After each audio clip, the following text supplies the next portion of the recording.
আসসালামু আলাইকুম। নবম শ্রেণীর সকল শিক্ষার্থীদেরকে স্বাগতম। বাংলা দ্বিতীয় পত্র আজকে আমরা যে বিষয়টি নিয়ে আলোচনা করব সেটা হচ্ছে পদাশ্রিত নির্দেশক।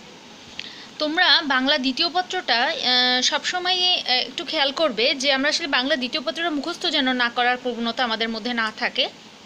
আমরা সবসময় চেষ্টা করব এটা বোঝার।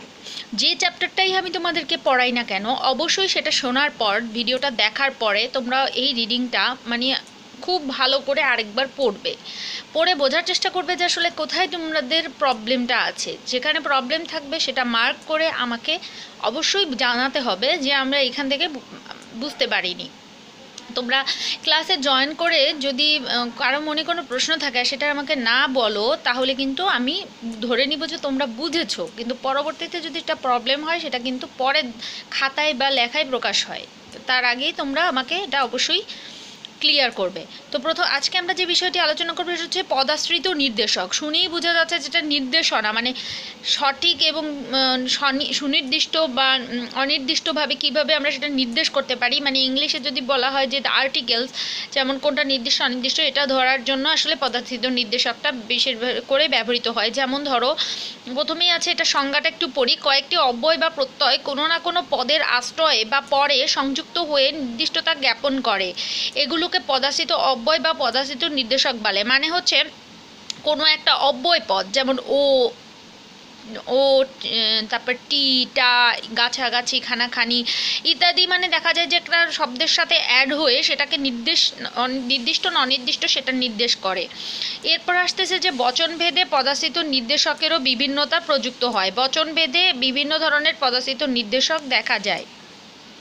যেমন ধরো, এক বচনে টা, টি, খানাখানি, গাছাগাছি ইত্যাদি নির্দেশক ব্যবহৃত হয়, যেমন টাকাটা, বাড়িটা, কাপড়খানা, বইখানি ইত্যাদি। বহু বচনে গুলি, গুলা, গুলো, গুলিন প্রভৃতি নির্দেশক প্রত্যয় সংযুক্ত হয়, যেমন মানুষগুলি, লোকগুলো, আমগুলো ইত্যাদি। এগুলো কিন্তু এক বচনের ক্ষেত্রে টাটি, খানাখানি, গাছাগাছি, আর বহু বচনের মধ্যে গুলাগুলি, গুলিন, এগুলো এগুলো যুক্ত হয়ে নির্দিষ্টতা প্রকাশ করে। তারপর হচ্ছে পদাশ্রিত নির্দেশকের কয়েকটা ব্যবহার আমরা দেখাচ্ছি।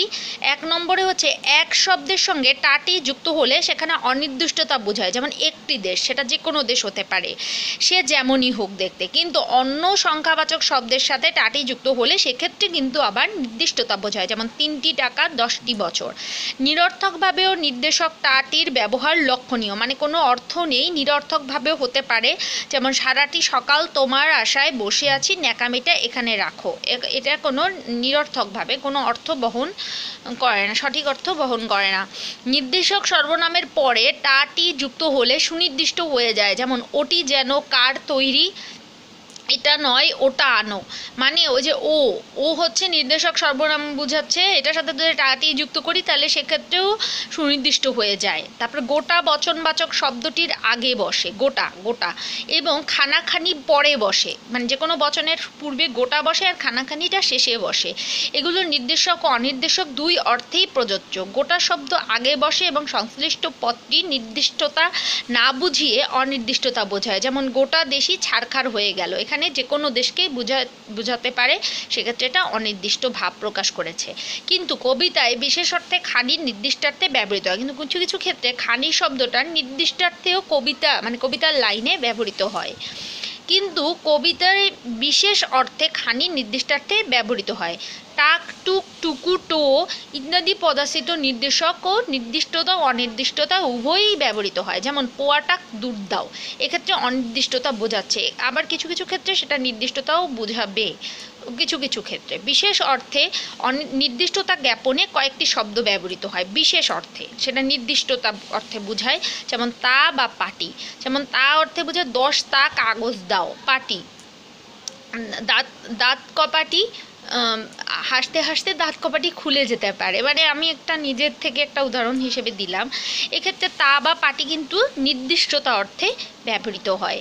তো মোটামুটি তোমাদের আমি একটা সংক্ষিপ্ত আকারে একটা বর্ণনা দিলাম, কিন্তু তোমাদের কাজ হচ্ছে এই চ্যাপ্টারটাই রিডিংটা পড়ার পরে তোমরা আরও কিছু সমস্যা সেটা বুঝতে পারবে নিজেরাই, যে কোথায় আসলে সুনির্দিষ্ট অনির্দিষ্ট অর্থে কিছু উদাহরণও তোমাদের এই রিডিংয়ে দেওয়া আছে। কিছু উদাহরণ আছে একদম নির্দিষ্ট করে সুন্দর করে এটা প্রশ্নে বইয়ে বলা আছে। তো ফুল রিডিংটা পড়ে তোমরা আমাকে কোনো সমস্যা থাকলে অবশ্যই বলবে।